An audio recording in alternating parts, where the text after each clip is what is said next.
Welcome back from the break. You're watching NewsX and I'm Asavri Jindal. Our top focus this hour, developments that have taken place in Canada, where Justin Trudeau has stepped down as the Canadian Prime Minister and the leader of his Liberal Party of Canada, effectively ending his 9-year-old tenure as the Canadian Prime Minister. He now remains caretaker Prime Minister till his successor is chosen. This move comes amid rising dissent against him within his party. The political crisis of Trudeau deepened when he brought serious allegations against India in September of 2023, for the first time accusing Indian government's involvement in the killing of Khalistani terrorist Hardeep Singh Nijjar in Canada. Joining us at this point of time is Mr. Gautam Mukherjee, senior journalist, and also with us on the broadcast is Major General JKS Parihar, senior defense expert. A very good morning to the two of you, and thank you so much for taking out time and speaking to us on NewsX. Let me start off with this conversation with Major General JKS Parihar. Sir, how do you view the developments that have taken place in the last rather 12 hours in Canada? What is your assessment of Justin Trudeau stepping down, and how do you view this in the larger sense?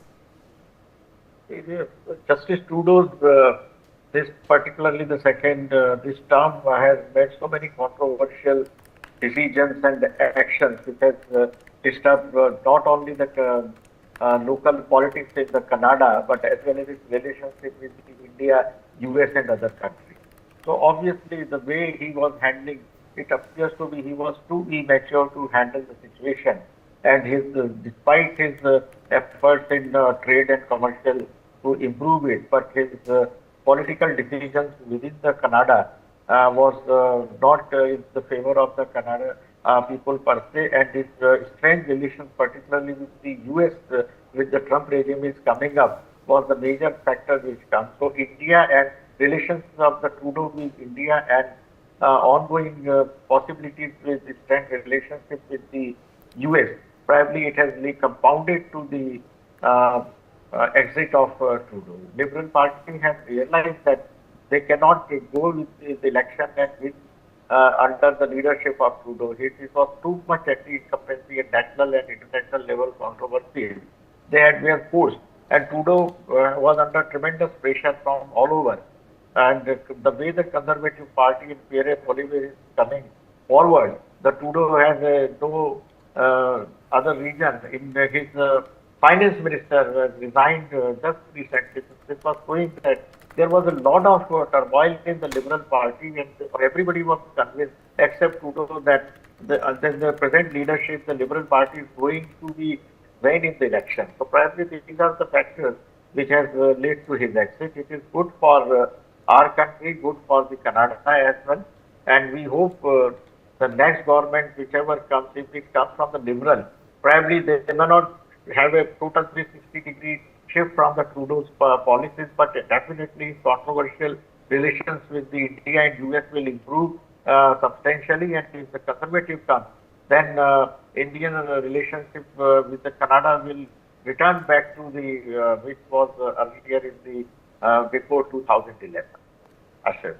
Right, absolutely. I'm going to in fact request Mr. Gautam Mukherjee to quickly just fix his frame. In the meantime, I'll ask the question over here. Sir, I'd like to understand from you to what extent do you assess Canadians feeling abandoned or left out? Because I remember very vividly that when there were protests that were taking place in Montreal, Justin Trudeau was grooving at a Taylor Swift concert. So what's your assessment on that front? Well, I think he has lost the confidence of the Liberal Party as well as the Sikh, or if you like, the Khalistani faction of Jagmeet, which was supporting him from the outside. And because of his handling of the Canadian economy, most of the people were very dissatisfied. They were in great economic difficulty. The job situation was also very bad. His foreign policy, particularly with regard to India, was bizarre, to say the least. He did things which were completely outside the norms of normal diplomacy between friendly powers, and he got a thumbs down pretty much when he went quickly to Mar-a-Lago to talk to Trump to try and remove the 25% tariff that is going to be imposed on Canada because of extensive smuggling and drug running and people running via Canada. And as a consequence, Trump has even reiterated, even after the resignation, that Canada should really become the 51st state of the United States. So, he's more than half serious about it. This is the kind of pass that Justin Trudeau, after 9 years in power, has brought his country to. So his Liberal Party decided, even before the budget, which is, I think, scheduled for February, that he should go. The elections are currently scheduled for October, so there's still some distance away unless they are moved forward, which can happen if the the leader that is chosen in his place calls for a snap election prior to October.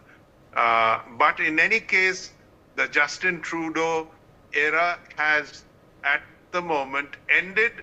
And this is indeed good news for India, because we need to talk to somebody rational and somebody who is responsive to his responsibilities as a leading G7 state. All of this seems to have eluded Justin Trudeau. So his departure is a welcome event.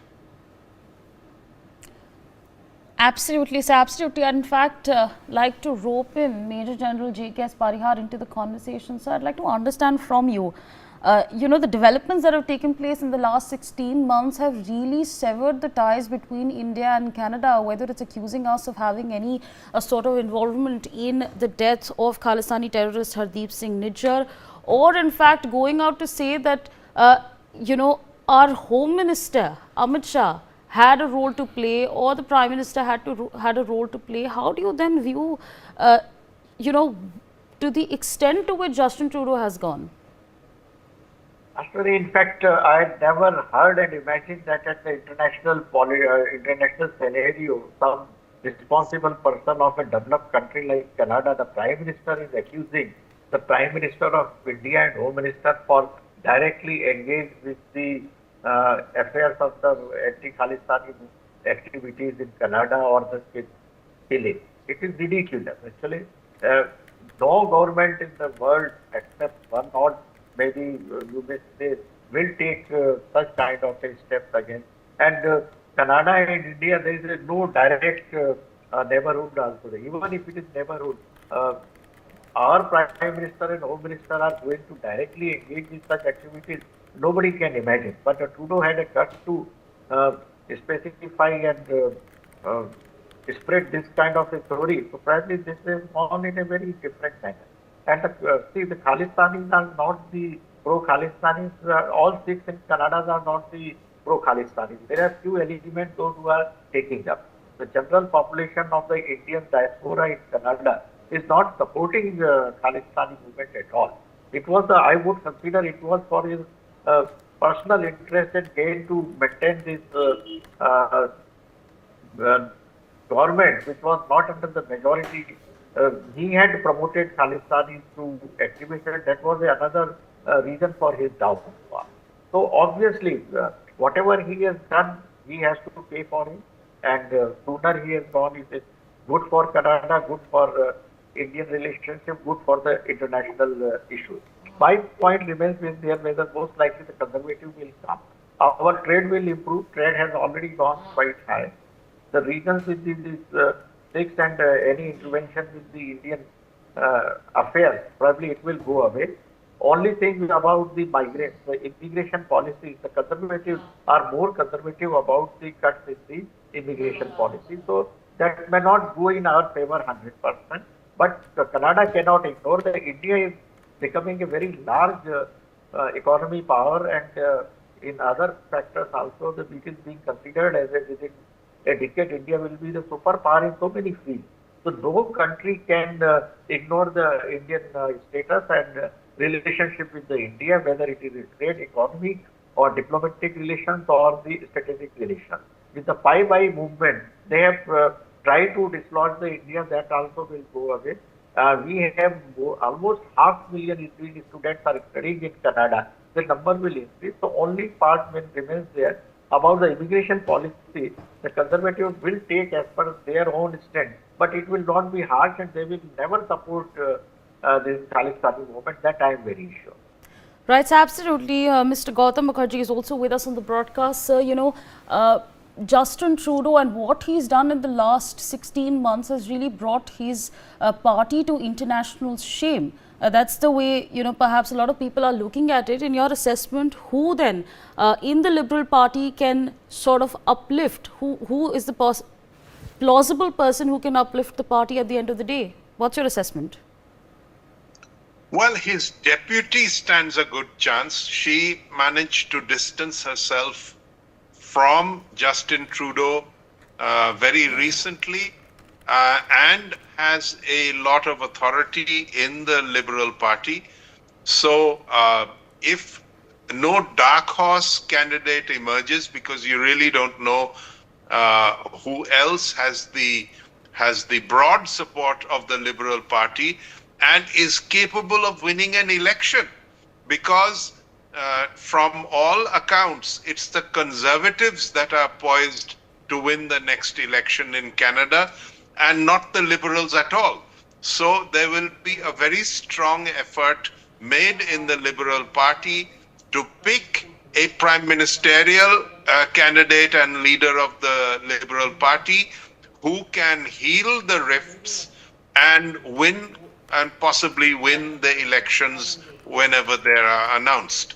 As I said before, it is possible that the new leader could announce snap elections as soon as possible, so as not to let the Conservatives and other opposition members consolidate their strategies, and in order to capitalize on the relief.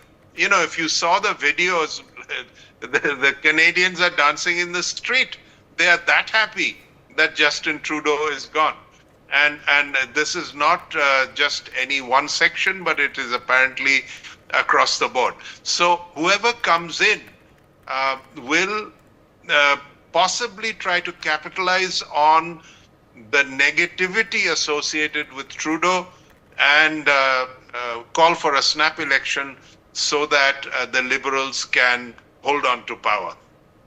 Right, so absolutely. With that being said, I'd also like to understand from you, do you think the next government is going to perhaps alter the policies that Justin Trudeau had been operating in many, many years?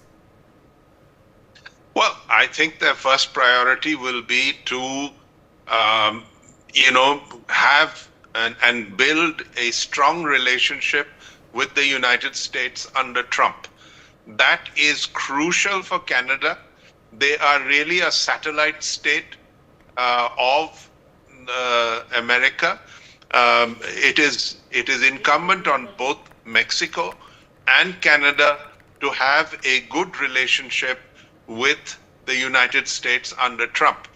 Now, in the process, a number of things may change based on how the Americans perceive Canadian policy ought to be. This includes trade, foreign affairs, their relationship, which has been very controversial with China, and India figures, but it is not, I think, a major issue between Canada and the United States. Whoever comes will certainly moderate whatever hostility has been displayed by Trudeau against India, including as I said, the bizarre methodologies employed by its diplomats. So that could change, but everything depends on whether the Liberals are able to win a majority. It's not just the elections. Can they win a majority? Can they call their shots on their own? Or is it going to be the Conservatives? Right, Now, absolutely. all of these people, it depends whether the opposition wins or the Liberal Party wins, whether they achieve a majority. They have to do a lot of work on the economy. They have to do a lot of work, as the general pointed out, on immigration, and they have to mend fences with people that they have annoyed. Right, so absolutely. Earlier, you of course said that you believe is the Deputy Prime Minister who is going to perhaps become the next leader of the Liberals. But let's also take our viewers